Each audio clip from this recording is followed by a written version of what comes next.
Hey, welcome everyone. It is the Ring of Honor Pure Tournament Championship Bracketology Special. My name is Ian Riccaboni, and I'm joined as always by Caprice Coleman. Caprice, what an amazing tournament we have ahead of us. 16 competitors, but only one man will leave as the Pure Champion. Absolutely, Riccaboni. We have this tournament that people have been waiting on for a long time, and it's finally here. And to see the people that are competing for this title, I can't wait to get this thing started. It's going to be incredible. 16 men joined the field, looking to be the 8th Ring of Honor Pure Champion. The Pure Championship existed from 2004 to 2006. It has been revived here in 2020, a 14-year gap, but it's time for Ring of Honor to get back to basics, and that's what we're doing here. Caprice, just to refresh the viewers at home, the Pure rules for this tournament and for ensuing championship matches are as follows. Each competitor gets 3 rope breaks. If you use a rope break, that can break a pin or submission. By the time you attempt a 4th rope break, well, you're out of luck. That pin or submission can continue in the ropes, taking away an advantage that a defensive wrestler might have in a pinning or submission situation. Finally, a wrestler gets a closed fist, and if they use that closed fist, it's a warning. If they use a second closed fist, it's a disqualification, and their opponent will move on in the tournament. Each match in the Pure tournament has a time limit, and if a match reaches a time limit, the decision will go to 3 judges. ROH Dojo trainer Will Ferrara, former Women of Honor World Champion Sumi Sakai, and ROH official Gary Juster, who has a almost 40-year pedigree in the world of professional wrestling. So 3 amazingly qualified judges, 16 amazingly qualified competitors. So Caprice, right now we're going to go through the red block, Block A, and we'll go through the matches. I'll give you some stats, and we'll pick a sleeper and a winner of who we will think will progress through Block A. And we're going to keep it a little brief because we have some surprise guests for which we're going to give some in-depth analysis with, including a former Ring of Honor Pure champion. Sound good, Caprice? Absolutely. I can't wait to bring a guest on myself.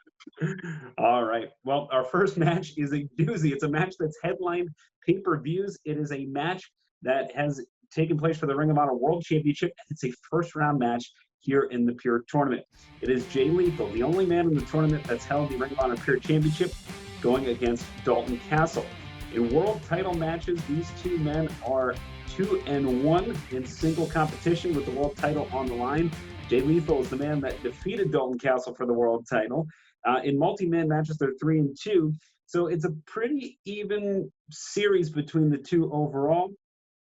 Jay Lethal was the youngest Pure champion. He was 3-5 in Pure matches. So even though he had the championship, Caprice, this wasn't always Jay Lethal's forte. It's an interesting bout. Caprice, who do you got in this one? Well, you know what? I never go against Jay Lethal because he's the franchise for a reason. And him being a former Pure champion kind of speaks that in itself. However, he's going against Dalton Castle, and a lot of people see the charismatic, the fun side of Dalton Castle, but Dalton Castle came to Ring of Honor because he is an outstanding collegiate wrestler, NCAA wrestler, and we've seen a lot of the styles that he's pulled out of that. And so that almost goes to say that some people will have an advantage in this tournament because of the rules of the tournament. So I'm not going to bet against Jay Lethal, but Dalton Castle has just as much of a chance to win this match as Lethal does. Absolutely, but it does sound like we're both going with Jay Lethal perhaps in this one. Am I reading it right? I can't go against Lethal, man. Yeah, it's gonna be a tough one. This one could go either way. Dalton Castle, of course, defeated Jay Lethal the anniversary in Las Vegas to retain the world championship. So a bit of a history between 2 former world champions here. Well, the funny thing about that, Riccaboni, is this is just the first match. It's like a main event match in the first bracket. Like, it's incredible. We're seeing this. The very first thing we'll see in the Pure tournament is this caliber of match. It's absolutely incredible. And we move on, and it's a match between almost a student and teacher, mentor and mentee. We see Rocky Romero, one of the handful of competitors. A list that includes Matt Taven and Tama Tonga, of men that have held ROH, CMLL, and New Japan championships. He goes against a man who he helped train in David Finlay. Rocky is 2-0 in their singles career, and they're both members of Chaos, which makes it interesting. But Rocky does have 2 victories, Best of Super Juniors 2015 and 2016. So who you got here, Caprice? Oh man, Rocky Romero's been around for a long time. The good thing about these two guys are they're two guys that are coming in with the rust already shaken off of them because they've been in the ring during tournaments and stuff in New Japan. And also, if you look at like Lethal and Castle, this might be the first time they've been in a wrestling ring for at least 6 months. But it's not the same for Finley Romero. I'm gonna have to go for Romero on this just because Romero is so used with the New Japan style, so many tournaments being into, so he knows how to preserve himself. He's a veteran and very good at the pure tournament style. Not taking anything away from Finley. That's just my opinion on that. Well, this is where we break Caprice. David Finley, not only, and you're going to get my sleeper and my winner all in the same pick. I'm picking David Finley to beat Rocky Romero, to go on to beat Jay Lethal, and to win this side of the bracket, Caprice. I think wow. I saw something in the New Japan tournament over the summer. You talked about the rust. David Finley's always had that extra intangible, that fourth generation star. I think he's beating Romero here. He's going to beat Jay Lethal. I think he's going on. I won't spoil who I haven't beaten in the final of the bracket, but I think David Finley has what it takes to go to the finals and compete for the Pure Championship. Wow, it's funny that you're bringing up the sleepers because my sleeper is in the next match that we have. That's Silas Young against Fred Yehi, and I'm gonna pick Yehi as my sleeper because I know Yehi. He's from the Tennessee area. And I watched him grow up in the sport, and I watched him go to different places, and he's always had the pure style. You know, he's always had the pure style, and that's what he's known for. And so to come in to Ring of Honor in this tournament, he's not coming in as an underdog. He's coming in with a lot more experience than a lot of these other wrestlers that were brought up in the wrestling entertainment realm. He's coming in as a pure wrestler. To me, I think he's a sleeper in this tournament. And not saying I think he'll beat Silas Young because I think Silas Young showed his potential with his feud that he had with Jonathan Gresham, that Silas Young is also a pure wrestler. But I just believe out of the sleepers, my sleeper would be Fred Yehi. Yeah, this is an interesting one for me. I do think Silas Young is going to move on. He's a two-time World Television Champion, called himself the Technician of Honor for a reason. If he can avoid the Koji clutch, that's Fred Yehi's big submission, I think Silas Young will move on. I'm not going to say it's easy. It might go the time limit. If it goes the time limit, it goes to Gary Juster, Sumi Sakai, Will Ferrara. I think Silas Young escapes by the skin of his teeth into the next round. We've seen him do it before. yeah, by hook or crook, that's Silas Young's even with a little bit of a lighter side, teaming with Josh Woods these days. Our final match on this side of the tournament, before we take you to our special guest, our former Pure champion we have as our analyst, is Russ Taylor versus Tracy Williams. Now, we said Fred Yehi was a bit of a question mark. Russ Taylor, the little that we know about him is he's come from the same area as Brody King, Bateman, his former tag champion, six-man champ Scorpio Sky. He's chiseled, looks like $1 million. But can he wrestle the pure style? He's going against somebody that we know can, without any shadow of a doubt, Tracy Williams. Yeah, when you look at a lot of pro wrestlers, man, you got I call it, and I don't want to say it as an insult, like the cookie cutter, the guy that has the great body, the great physique, the great face, and he can wrestle or whatever. That's Russ Taylor, man. He's a great looking guy, and he's been at this sport for a long time, and he's trained with some phenomenal people. However, he's going up against one of the guys that I believe this title was made for. Tracy Williams, you got Tracy Williams, Jonathan Gresham. These are guys that came into Ring of Honor asking for the pure title to come back, you know? And so if Russ Taylor beats Tracy Williams, to me, that'd be a big upset.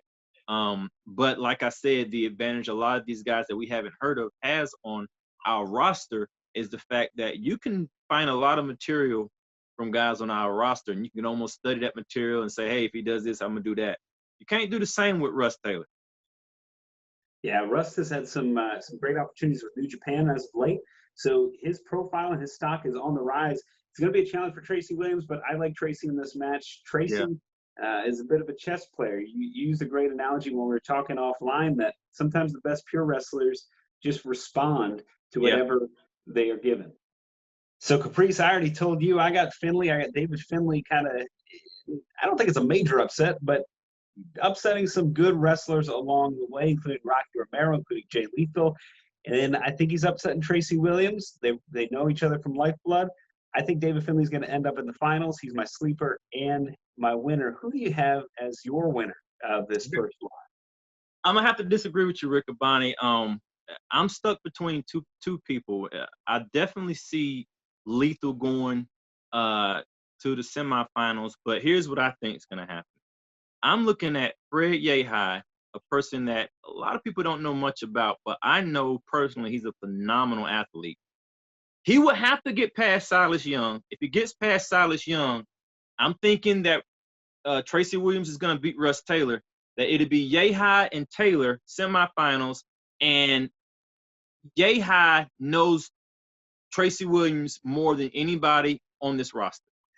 Yeah, and they've been tag team partners before. They've been in the same faction before. They've wrestled each other plenty of times. I would almost say that Yehi beats Tracy Williams, meets Jay Lethal in the semis. So it's going to be between, I say, Yehi and Lethal, and I don't know, man. It's the franchise, man. It's the franchise, man. I'm going to have to go with franchise on it. It's tough to bet against Jay Lethal, but this shows you how stacked this tournament is, because Lethal could be gone in the first round. He's facing Dalton Castle, who for months, all we've been saying is all Dalton needs is a couple of weeks off, a couple of months off, and that back is healed. And he's in World Championship form again. Both of our brackets could be gone. You pick Rocky to beat Finlay. That could happen in the first round. And Lethal could be bounced too by Dalton. If anybody needed this time off, it was Dalton Castle. We've seen him taped up from almost head to toe, and now he's had 6 months to heal. So yeah, it's tough, man. And Caprice, right now is our distinct pleasure to introduce a man who has held the Pure Championship, and that, of course, is Doug Williams. Doug, thanks so much for joining us for this analysis of Block A. No problem, Ian. It's a pleasure to be here. And Doug, you have some familiarity with a lot of these competitors. You've wrestled 6 of the men in this tournament, 4 in Block A alone, and it starts at the top with Jay Lethal. Correct, yeah. I've got a long history of Jay Lethal, going back to 2006 in Ring of Honor, and then later on, 2010. We had a big feud going then. Can't say enough good things about Jay. He's a fantastic wrestler. He's familiar with the British style, knows his technical wrestling. He's a good fit for the tournament. And a former champion. And Caprice and I had talked about this. Him versus Dalton Castle is a marquee matchup. 2 former world champions. Doug, when you competed in the Pure tournament to crown the first champion, what was it like with some of the names that you faced? The AJ Styles, the CM Punks, the list goes on and on of some of the top names in the Pure tournament history. Yeah, it's tough, and the really difficult thing is trying to prepare for that, because you're facing guys with so many different varying styles and techniques, and just working with those guys is just tremendous at the time. And it was tough, but it was also fantastic atmosphere and fantastic tournament. And Caprice and I were talking in the next match, David Finlay versus Rocky Romero. Caprice, we anticipated that Doug would have some familiarity with David Finlay, but what Doug informed us was that he's actually faced Rocky Romero.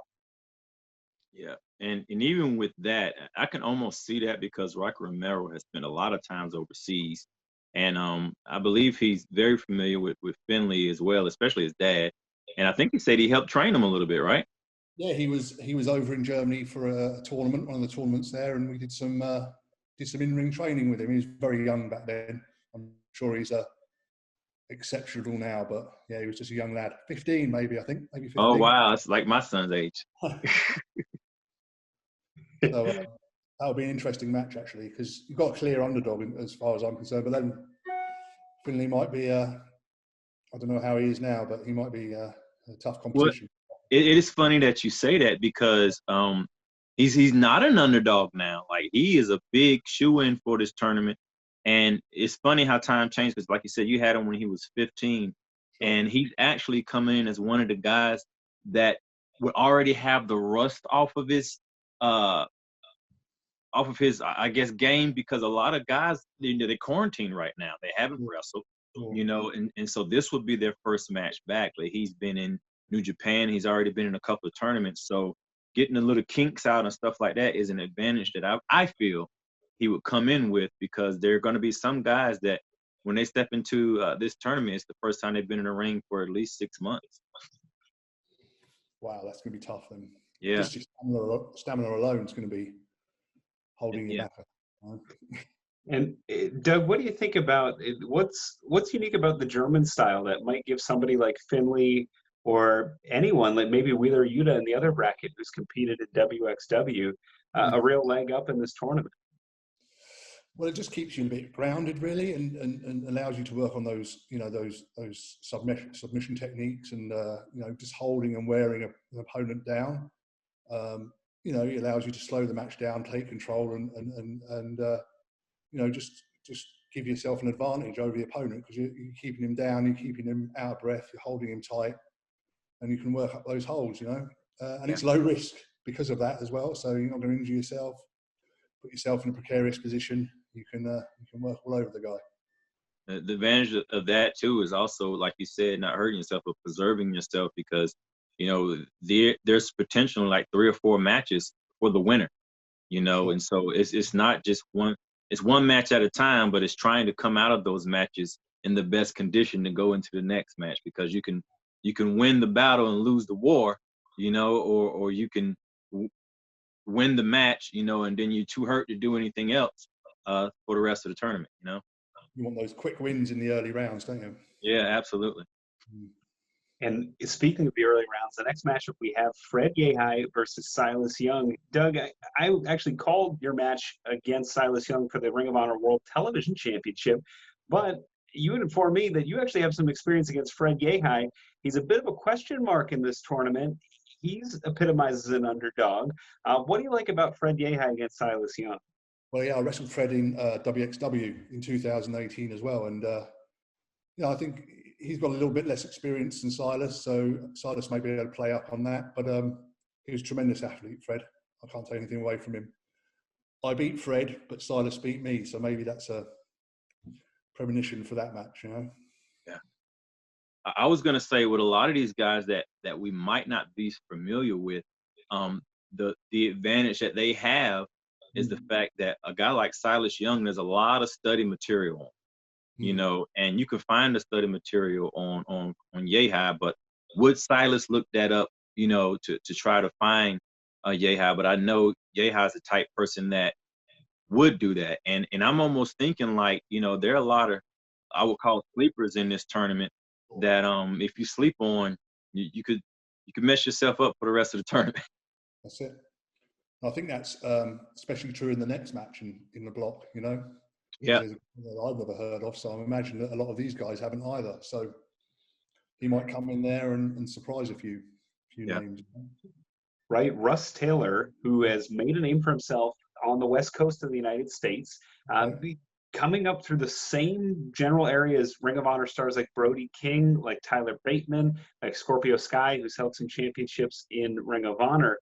He's maybe the biggest wild card of the tournament. He faces Tracy Williams. Doug, how do you prepare for somebody that has almost no tape, who doesn't really have a national or international profile yet? Well, you've just got to influence your own style on them, haven't you? You've got to work with what you know. You use your in-ring experience. You use your skills to neutralize whatever he might have. You know, at the end of the day, it is tough, but you know, you've got the experience and you've got a bit of skill behind you. There's no problem, I think. I hate to say this sounds horrible, but the number of opponents I've scouted before is pretty limited generally. You know, sometimes it's blown up in my face. 9 times out of 10, I've been okay.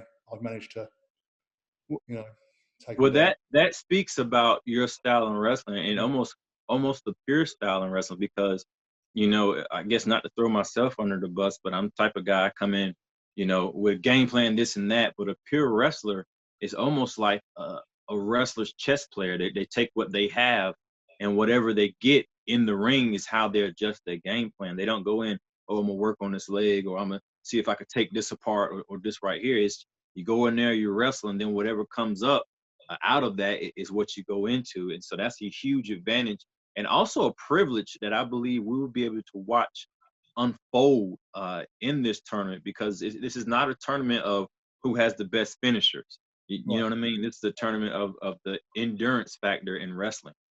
Sure.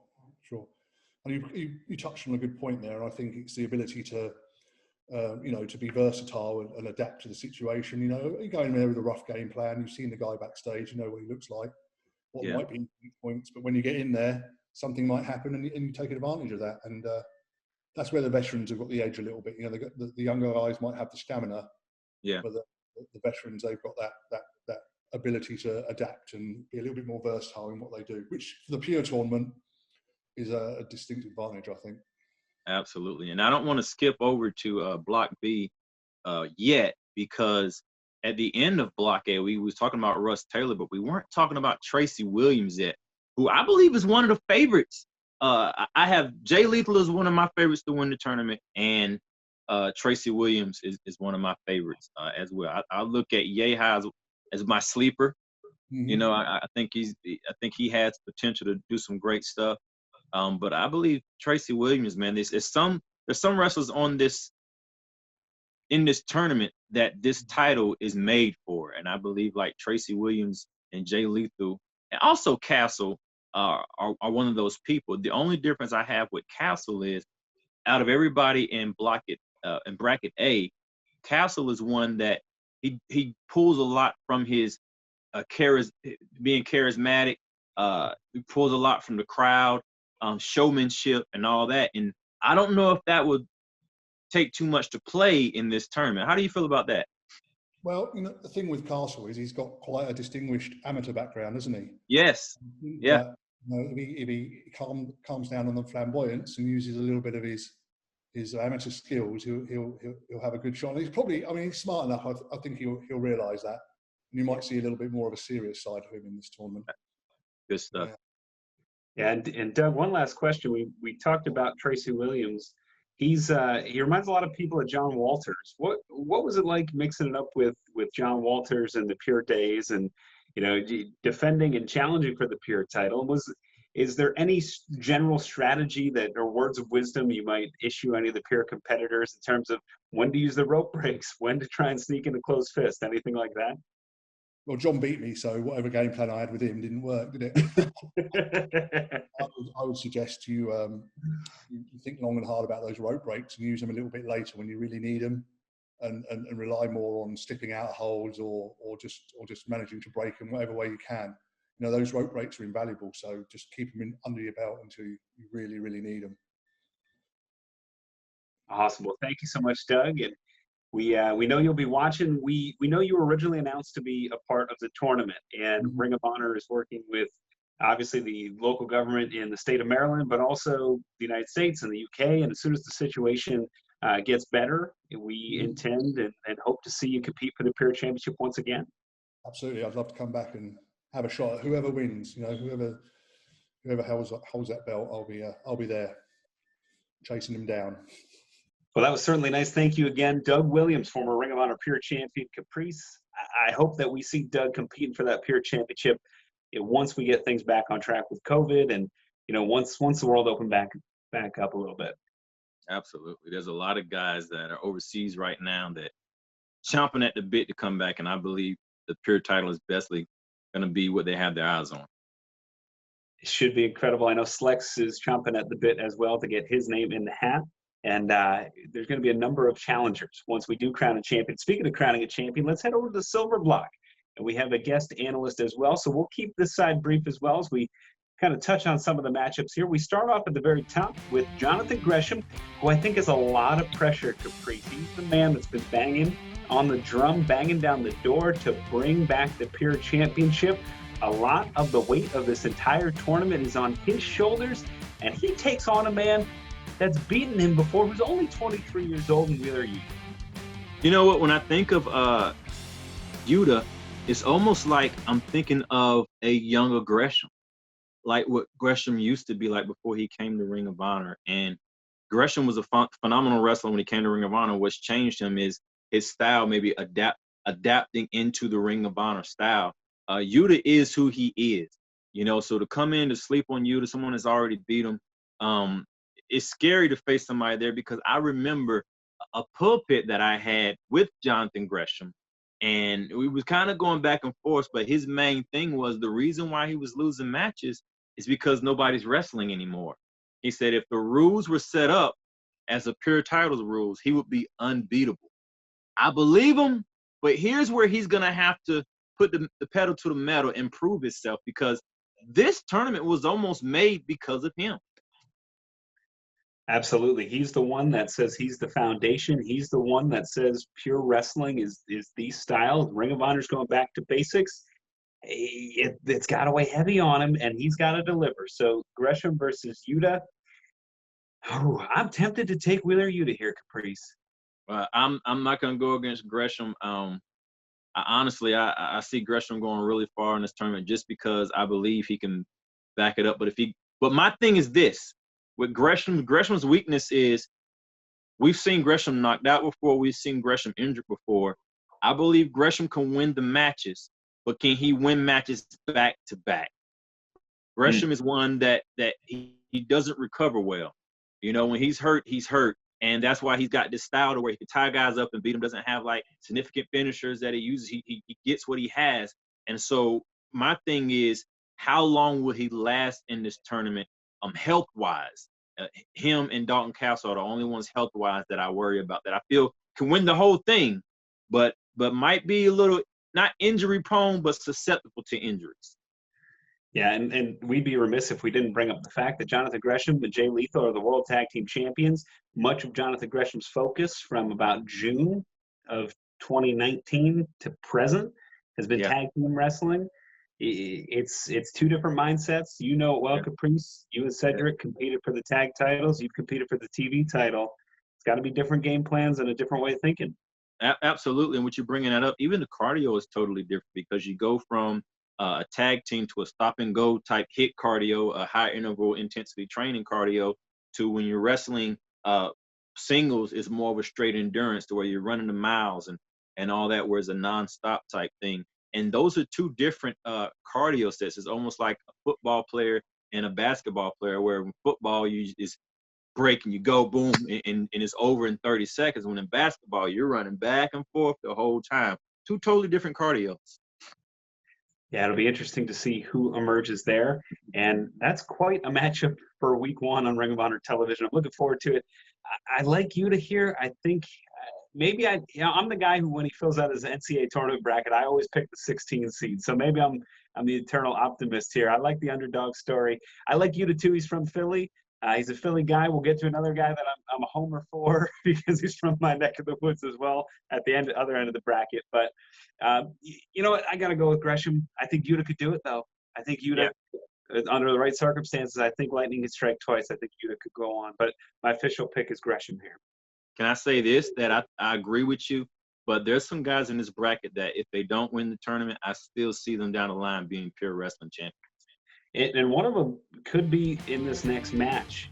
A man named Delirious, who made his Ring of Honor wrestling debut in 2004 against his opponent, a man he broke in with in Gateway Championship Wrestling, Matt Sydal. Delirious, one of the few men in the tournament who is a Ring of Honor regular that has not held a title in Ring of Honor, New Japan, or CMLL.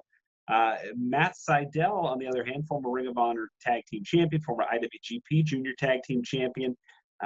Caprice, these guys have known each other for over 20 years. How do you even game plan for someone you know so well?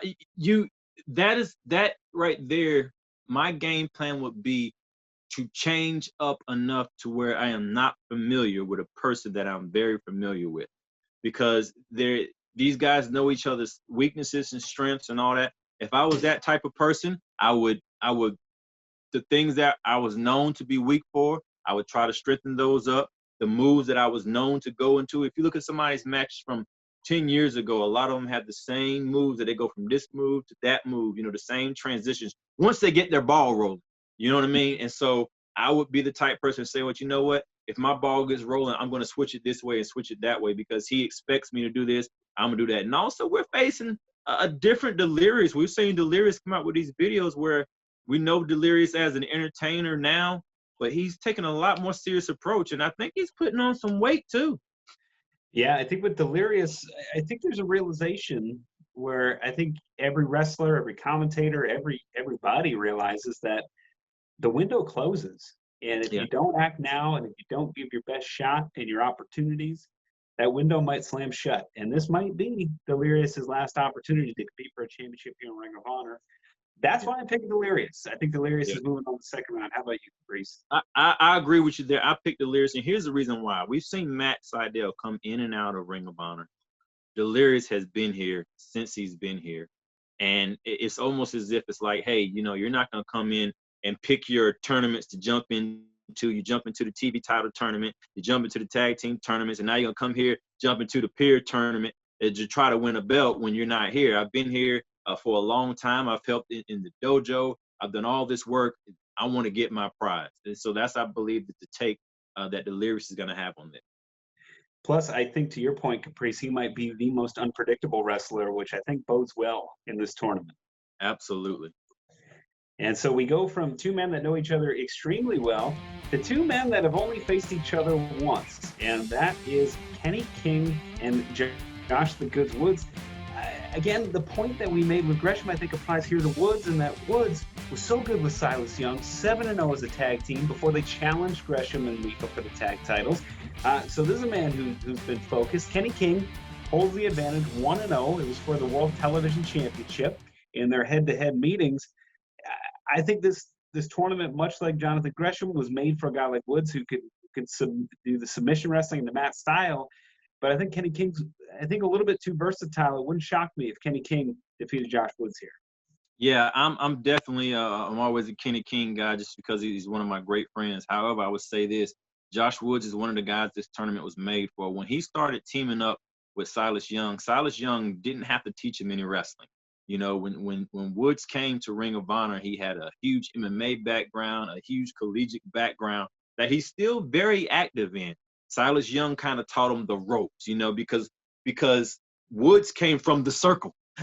You know, you're wrestling on the circle mat. He came from the circle, and Silas Young kind of taught him the ropes type thing. So he's moving into a tournament to where this is what he was brought into Ring of Honor for, his wrestling persona, his collegiate background, his able to think on the fly. And I also look at him as the strongest guy in this tournament, strength-wise. He's facing Kenny King, who a lot of people don't look at him this way, but Kenny King's a veteran now.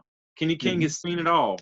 And so I can't pick one to win this match. I believe whoever wins this one probably goes to the final, to the semifinals at least. Yeah. If you had to hold me to it, I'm thinking Josh Woods just because the grappling's there. But I could see Kenny King finding a way to roll Josh up. You know, he can hit the O'Connor roll out of nowhere, the chin checker. He can hit Royal Flush. And those moves are all legal. We talk about the grappling, but Kenny King's got a lot of moves that it's one and done. Lights out.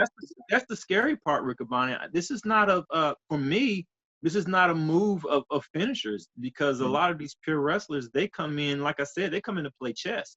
And, you know, if you're a guy like Jay Lethal, you're a guy like Kenny King, you're a guy like PJ Black that has these famous finishers, Dalton Castle and all that stuff, a pure wrestler is a guy that's going to study that and know that and look out for that type of stuff.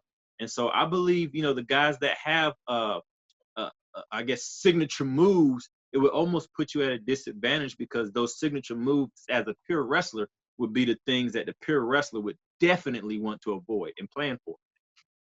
So it sounds like we might be on the same page that Josh Woods might win a squeaker here. Yeah. So we'll move on to the final first round match. We have PJ Black versus the debuting Tony Deppen. I'm in the tank for Tony.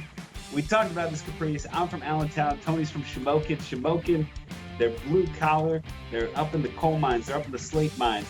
They are hardworking individuals. You were cut from a different cloth when you're from Shamokin. And if you're familiar with that viral video, they like their cold coffee up in Shamokin. They like their donuts. Tony Deppen don't look like he's eating a donut in his life. He's cut up. So is PJ Black. Phenomenal condition. I like Tony Deppen here. You talk about tailor-made. I think he is the perfect combination of being just new enough, just an awesome wrestler enough that he's going to sneak up on everybody. And we usually say this for last. but we're at the end of the bracket. I think Tony Deppen is my sleeper. I think he's going to go in. I think he's going to beat PJ. Wow. I think he's going to beat Josh Woods.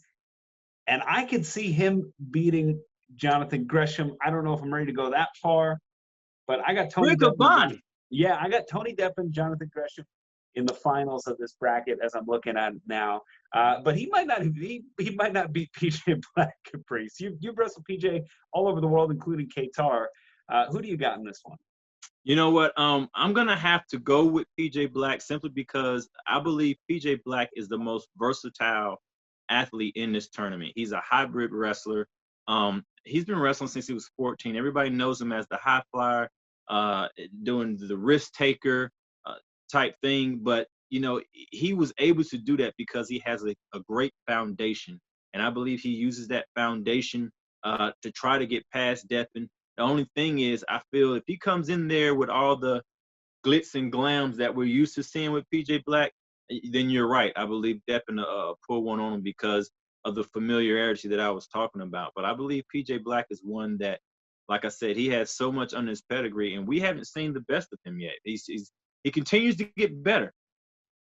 And not getting better, he just continues to have opportunities to show people who he really is. Well, we're not too far removed. I believe we're only 18 months or maybe 20 months removed from a near-death accident in which he had to have almost every bone in his foot and his shins and his legs surgically reconstructed to the point where he learn how to walk all over again. Can you imagine that? Amazing. And we're, you know, about less than 2 years out from that, and he is at the top of his game right now. And he, too, we talked about this with Rocky Romero and David Finlay, even a little bit with Russ Taylor. He, too, has competed in some of the New Japan cards. So a little bit of the rust is going to be shaken off for PJ Black here. Yeah, absolutely. And that's one thing that is going to give him a definite advantage, especially for who he is and what he's trying to do here. And I believe he's one that people would look past to win this whole thing. I have him at least in a semi. Well, I don't know. I have him and Woods going against each other, and Woods getting past. That's what I have. All right. So sounds like you have Gresham and Woods. I have Gresham and Deppen. I think Gresham's got what it takes. If, again, like to your earlier point, if his knees hold up, if his ankles hold up, I think Gresham's going to be a tough out. If Gresham gets past Wheeler Yuta, he's winning this block. I think Gresham drew the toughest person he could for his style and for his background in the first round. So it might be smooth sailing for Gresham. I got Finlay and Gresham in the final. I'm going to say David Finlay. I'm going to say David Finlay walks away the Ring of Honor pure champion, the 8th pure champion. Who do you got coming out of the block, and who do you got winning the final, Caprice? I have Gresham taking the silver block, taking all the way, but I have the tag team champions in the finals. Wow. I have the tag team champions in the finals. And I believe it's going to be Lethal and Gresham between those two to win the whole tournament. And Caprice, we have a special guest for the silver block. It is ROH Analyst, and he's the host of the X-Files and the ROH Strong podcast, Kevin.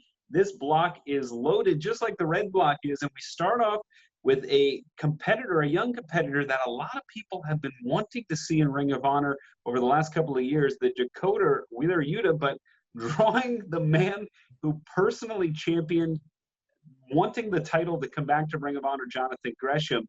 Gresh put a lot of stress on himself. Could this be an upset special? I think it could. First of all, thanks for having me, Ian and Caprice. It's a real pleasure to do this. I'm very excited about the Pure tournament. But yeah, well, you know, in every tournament, obviously there are upsets and there are sleepers. And Wheeler Yuta would be a guy I would immediately point to and say he could pull some upsets, okay? And he could. But man, drawing Jonathan Gresham in the first round, a guy who, you know, I think a lot of us have coming out of this block and possibly winning the whole thing. That's a tough draw. But here's one thing I'll say about Yuta in his favor. He's faced Jonathan Gresham once before in an independent, it was on an independent show in Rhode Island 2 years ago. And surprise, surprise, Yuta beat Jonathan Gresham. Now that was 2 years ago. The stakes obviously weren't as high as they're going to be now. But, you know, Yuta knows he won't look across the ring at Gresham and necessarily be intimidated and say, can I beat him? because he has beat him. Now, can he do it under the bright lights when everything's on the line? We'll see. But I think Gresham now knows that also he can't underestimate this guy. He's familiar with him. He can't look at him and go, "Oh, Wheeler, I don't know this guy. He's an independent star." Moving on to the second round. So I think it's going to be this match. I'm really looking forward to, and I think it could go either way, really.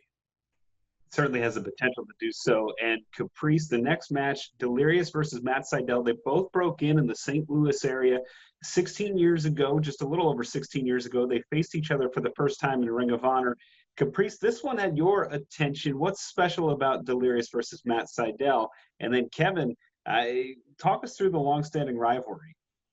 Yeah, I remember, it might have been 16 years ago when Delirious and Sydal came to a place that I was at called NWA Wildside.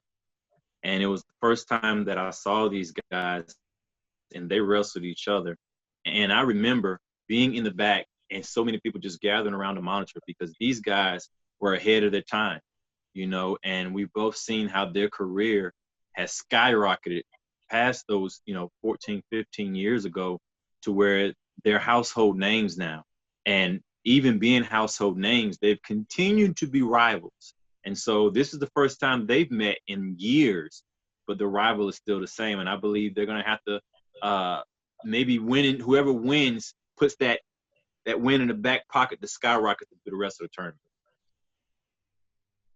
And Kevin, walk us through some of the history there. I know you can watch a lot of their matches on Honor Club right now. How would you game plan if you're Sydal? How would you game plan if you're Delirious, if you know your opponent this well as they do? Yeah, well, that's the tough thing. Obviously, these guys, as we said, they broke in together about 20 years ago. And then when they came to Ring of Honor, had their first Ring of Honor match against each other. They've been friends. They've been rivals, tag team partners, opponents. They've run the gamut. So, yeah, I don't think there is possibly two guys who know each other better than Delirious and Sydal. So, yeah, very hard to prepare. How do you do something that the guy you're facing across the ring has never seen you do before? And that's the challenge. I do want to say this, though. I think Delirious is another sleeper in this tournament because fans who maybe aren't familiar with Delirious's body of work, the last few years, he's been sporadic in his appearances in Ring of Honor, and he's really tried to entertain the fans and kind of have fun with his matches. Delirious is 100% serious in this pure tournament. And, he's looking at his legacy as well. He wants to be a champion in Ring of Honor. And I think, fans who are expecting the ha-ha Delirious are going to be surprised. And I think, he's gotten himself in great shape. And I think, again, the one person who won't be surprised is Matt Sydal. Obviously, he knows what Delirious is going to bring to the table. And Sydal obviously has his own motivation. He wants to be a singles champion in Ring of Honor as well. Put that on his resume. So, again, this is another match. I mean, just because of the history between these two guys, it's another can't-miss matchup. Yeah, it's incredible. Delirious, despite his long track record in Ring of Honor, has never held a championship. One of the few Ring of Honor regulars that are in this tournament that has not held a title in Ring of Honor, New Japan, or CMLL. And we go to the next match, and we talk about a guy, you talk about championships, man, synonymous with that, Kenny King, former two-time world television champion, against Josh the Goods Woods, who has wrestling championships. They're just at the collegiate level, Kevin. Yeah, I mean, if you asked me to pin down one sleeper pick or somebody I think could make it all the way to the finals that maybe isn't one of the favorites, I'm going with Josh the Goods Woods. And again, it's almost like what I said about Delirious. I think people – they see, the funny things and the entertaining things that he does in Two Guys, One Tag with Silas, Josh's personality. He's a fun-loving guy, and all that comes out. But, the old cliche, don't mistake kindness for weakness. Well, don't mistake funny for weakness either. Because when that bell rings, especially in this pure tournament, you're going to see, again, a different Josh Woods. There's not going to be any smiling and joking around. And you look at his credentials, you look at his resume, as you mentioned, he's an outstanding amateur wrestler, champion on the collegiate level, an MMA fighting background. And once the bell rings, again, I think you're going to see Josh Woods all business like we've never seen before. But he's facing a veteran in Kenny King, who himself, he has a championship pedigree here in Ring of Honor. world tag team champion, 2-time world television champion. And I think, he respects the legacy and the history and the prestige of the Pure Championship. And I think he'd obviously love nothing better than to add that to his championship resume. But I really think he's going to have his work cut out for him. Like, I'm really looking at Josh to make some noise in this tournament. Well, as Caprice and I had talked about it, it's got to eat Kenny King alive that he is the only member of La Facción Ingobernable without a singles championship right now, and I think he's looking to change that. And we'll see if he can do that. Josh Woods versus Kenny King should be a great match. Caprice, I'm going to throw this next one to you because I am in the tank. I'm in the tank for Tony. Tony Deppen making his Ring of Honor debut. He's from Shamokin, which is famous for its cold coffee. It's famous for its donuts, as many people may know the video. But Tony Deppen is as tough as they come from the coal mining, slate mining town of Shamokin. Goes one-on-one with a man you've wrestled in Qatar, Caprice. And walk us through what Tony Deppen might have to do to beat PJ Black. And then Kevin, PJ Black's been one of your favorites, so we'll go to you for the flip side as to why PJ Black might make a long run in this tournament. I think with Deppen, like a lot of the guys that we're unfamiliar with, he has an advantage, especially with a guy like PJ Black that there's a lot of material on, like I said before. But also what we know of Deppen is he's always been a pure wrestling style. But PJ Black is mostly known for the high-flying style. However, he's been wrestling since he was 14 years old. He has so many pedigrees under his belt, so many different styles on his belt. So I'm almost curious to see what he brings out of this tournament, because if he comes in with the PJ Black jumping off the ropes and the 450s and the corkscrews and all this stuff against a pure wrestler, he's going to get caught. So he's going to have to change up his game plan, which is funny because he's the one that we're more familiar with. So I think it's Deppen comes in like Deppen is, and PJ has to pull out something that we haven't seen before to go far in this tournament, because like a lot of these wrestlers that I see here, they're not here because they're the great entertainers. This is a tournament that is made famous for the wrestling. And so we're going to have to see some wrestling out of PJ Black. Yeah, I think Caprice, you make a great point. And I think when you think of PJ Black, you do think of high flying and all, 450s and all those things. But as you alluded to, PJ has wrestled all over the world. I don't know the stats, Ian. I know you do, how many countries and continents he's competed on. But he's competed all over the world, and he has competed against all types of styles. PJ's talked about it. In South Africa, there really is not a quote-unquote style, as, right, say, maybe in Mexico with Lucha Libre or Strong Style in Japan. There is no style. So he took something from all the styles and kind of became a hybrid style. So I think that will serve him well. And if Tony Deppen thinks he's going to come in and, because he's probably the superior mat wrestler, that's going to be easy for him, I think he's sadly mistaken, because I think PJ can go no matter what the style dictates. But beyond that, PJ's another guy who's a veteran in this business. He's never won a championship in Ring of Honor. And it would mean something to him at this point in his career. He's accomplished a lot. But I know a singles championship in Ring of Honor, the Pure Championship, with what it means and the people that have held it in the past, PJ is going to be really focused. And again, I know we've said this about every single competitor. Like, there's a guy to keep an eye on, but it's true, because literally, yes, there are certain guys who jump out at you as, oh, well, they're the favorites, the Lethals, the Greshams, but really any one of the 16 competitors in this tournament could win it. And, that's why they're in it, because they all have the credentials. Yeah, and I also think PJ Black is, out of everybody in this tournament, he's the most versatile. Yeah. That we have, he has everything. He just has to find that thing in this tournament. Yeah. So, Kevin, I'm going to put you on the spot. Who do you have winning Block B, the silver block here? Well, I would like to make, a sleeper pick, or, hey, you never see this coming. But I got to go with Jonathan Gresham. I mean, how can you not? Like, as you said, he really is a big part of why this championship was revived. And if you think of, in today's modern wrestling world, if you say pure technical wrestler, one of the first guys, maybe the first guy that's going to come to mind is Jonathan Gresham. So I think I would be a fool to bet against Gresham. Well, excellent stuff as always, Kevin. We look forward to hearing the next ROH Strong podcast and read the next X-Files on ROHWrestling.com. Kevin Eck, everyone, from ROHWrestling.com. Thanks, Kevin. Thanks for having me. Well, Caprice, it sounds like our predictions have been made, and we've heard from Doug, we've heard from Kevin. But now let's hear from three men that were scheduled to compete in the Pure Tournament as it was intended back in April. Right now, we'll take it to Joe Hendry Slex and Adam Brooks, who offer their expert insight and predictions for the Pure Championship Tournament. I got to hear this. So the Ring of Honor Pure Championship Tournament, it begins very, very soon. Unfortunately, some of us can't travel into the bloody country, but I'll be keeping a very close eye on the tournament. Now, we're all giving predictions of who we think is going to win it. I'm going to go with the dark horse. I'm going to say Fred Yehi is going to be the new Pure Champion. Ring of Honor have managed to secure 16 of the best wrestlers on the planet. Well, not quite, because Slex isn't going to be there. Unfortunately, I'm stuck on the other side of the world, which means I can't take out this tournament.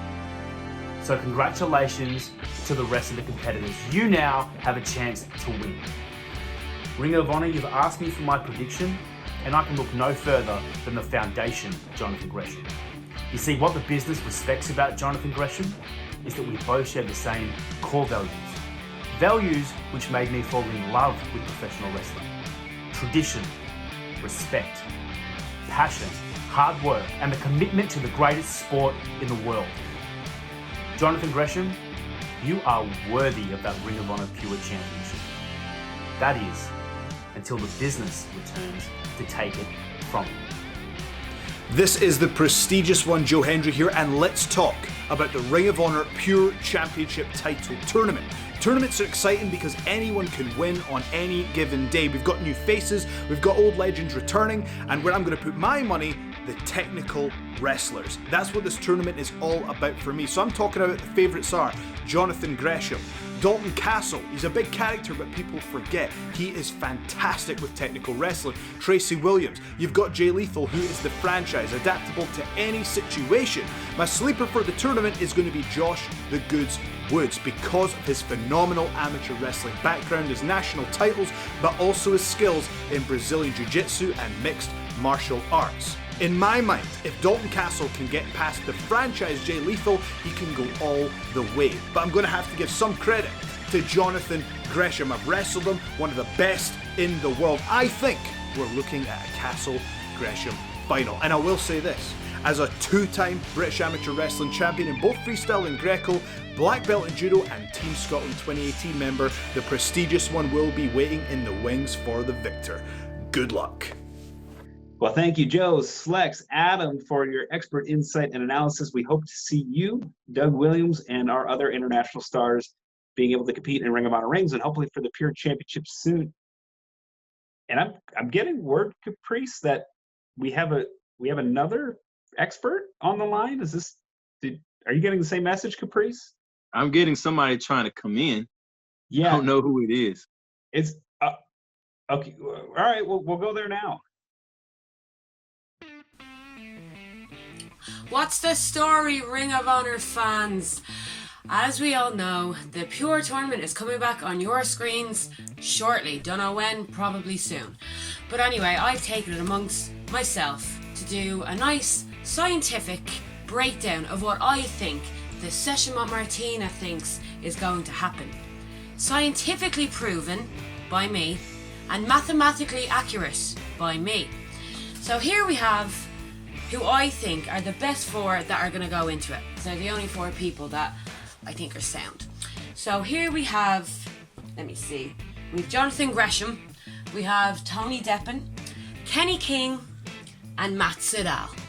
Now I've decided to use their heights and weights against them or for them. We'll figure it out as we go along. Bear with me, folks, bear with me. Right, so here, let's see. Let's say we'll have Jonathan Gresham, who is 1.6 meters, I don't know if that's right, against 4.3 kg. That's heavy, I think. I'm not sure. We'll put that against Tony Deppen, 2 meters and 70 inches, I don't know. And yeah, and then if we put that together against Or no, we'll put that against Matt Sydal, who's 1.7 something against 83. Oh, come on, Matt, you're kidding no one. Against Kenny King, who's 6 foot. 6 foot sounds like a lot to me. So we're going to put him in the lead, because why not? So if we put 6 foot against 1.3 meters, if we take 1.3 meters out of 7 foot, we're going to say Jonathan Gresham wins that. So sorry, Kenny King, you're gone. And then we're going to have Tony Deppen against Matt Sydal. Because I don't actually know any of Tony Deppen's facts, because he doesn't have a Wikipedia page, we're going to go with Matt Sydal. So in our final, we have Jonathan Gresham against Matt Sydal. And in that case, I'd say if we mathematically add it up, so if we take 83 kg minus 73, that only leaves a couple, so we're going to say Matt has the weight advantage. And Gresh, though, is a very good technical. I don't know. Doesn't matter at the end of the day. I should have been in it. I would have won it. Well, Caprice, this bracketology sure has been fun. And now the weeks are turning to days, the days to hours, hours to minutes. Minutes will soon be seconds before the Pure Championship Tournament will begin to air this weekend on the Sinclair Broadcast Group affiliates. Check your local listings. But if you want to be part of the community, if you want to be part of a star-studded lineup, here's what you can do to watch the Pure Championship Tournament. Some of the great stars of Ring of Honor. Log on to Twitter at 6:55 every Monday, 6:55 on the dot. Use the hashtag ROHPure. Then load up Honor Club or Fight TV or ROHWrestling.com, where you can see the latest episode of Ring of Honor Wrestling. Make sure to hit play right at 7 p.m. Eastern and use the hashtag ROHPure on Twitter. Talk about the matches, talk to the competitors.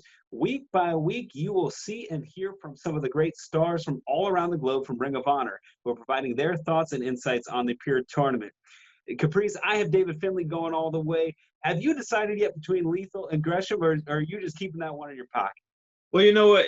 To me, Gresham has been calling for this tournament, to this whole belt to come back and play. So if he backs up his word, it's his tournament. I want to see him win it, but I can't go against the franchise. So, oh man, I'm gonna say Gresham, and I'm gonna look away. But I think this is Gresham's to win. But I want to hear some of the fan predictions. Who do you think is gonna win this tournament? Break this tournament down like you would break down the NCAA brackets. I want to see your predictions. I want to see your bracket break, because I don't believe anybody could pick the winner of this. No, this could be any one of the 16 men walking out as the 8th Ring of Honor Pure Champion, the first since 2006. And the list of names: Bryan Danielson, Nigel McGuinness, Jay Lethal, Samoa Joe, AJ Styles, Doug Williams, John Walters. That is the 7 Caprice. One man will etch his name as the 8th, or maybe Jay Lethal will become the first 2-time champion. But just like the fans, we will have to wait and see ourselves. So for Caprice Coleman, Doug Williams, Kevin X, Session Moth, Martina, Slex, Joe Hendry, and Adam Brooks, I'm Ian Riccaboni. Happy wrestling, everybody. Use the hashtag ROHPure and comment down below here in this YouTube video. We will see you this weekend for the ROH Pure Championship Tournament. Over the next 8 weeks, we will crown the 8th Ring of Honor Pure Champion. Happy wrestling, everybody. Cheer! At a truly unique time in history, 16 men have been entered in a tournament. A tournament based on the core principles of what this company was built on: athleticism, technique, skill, intelligence, honor. When the smoke clears, a new champion will be crowned. This is the Pure Wrestling Tournament, and this is Ring of Honor.